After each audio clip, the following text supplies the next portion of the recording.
இது பார்த்தீங்கன்னா இது வந்து கடையில் கிடைக்கிற கமர்ஷியல் பேடுங்க, நார்மல் பேடு. இது வந்து நம்மளுடைய way to care herbal sanitary napkin. இது ரெண்டையும் இப்போ நம்ம எரித்து எப்படி இது பயோடிகிரேடபிள் ஆகுதுங்கிறத நம்ம பார்க்க போகிறோம்.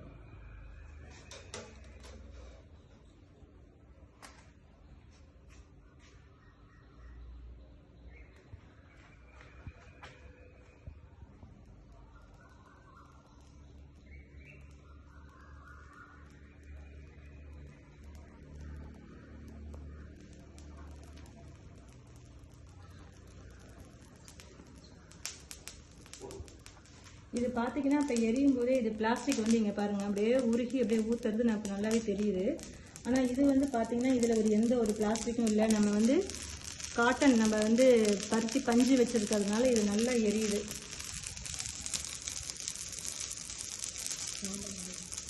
நல்லா இது வந்து சாம்பல் ஆகிறத நம்ம பார்க்க முடியும். ஆனால் இது வந்து சாம்பலே ஆகாமல் இங்கே பாருங்கள் உருக்கி ஊற்றுறது நல்லா நமக்கு தெரியுது. இது வந்து பிளாஸ்டிக் இருக்குது இதில்.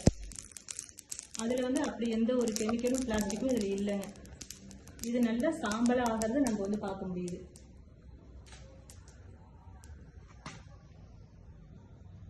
பார்த்தீங்கன்னா இங்கே அப்படியே கீழே அப்படியே அந்த பிளாஸ்டிக் வந்து உருகி அப்படியே ஊற்றி எடுத்துருக்காங்க. நம்மளது வந்து சாம்பலாக தான் கொட்டியிருக்கு.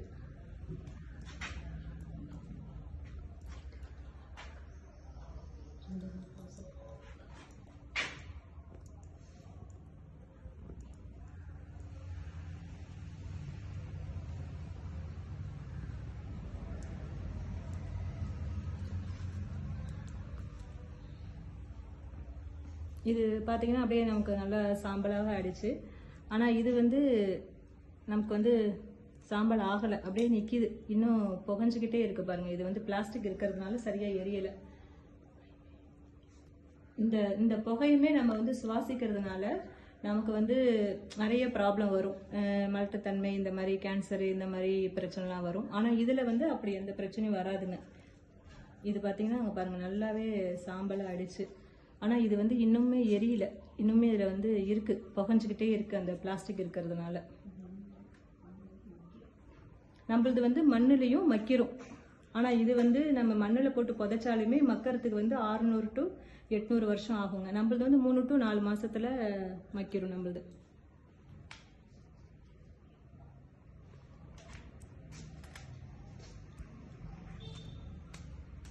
நல்லா பார்த்தீங்கன்னா சாம்பல் நம்மளுது இதில் இன்னுமே இருக்குது, புகஞ்சிக்கிட்டே இருக்குது. இந்த பிளாஸ்டிக்லாம் அப்படியே உருகிறது நல்லாவே தெரியுது.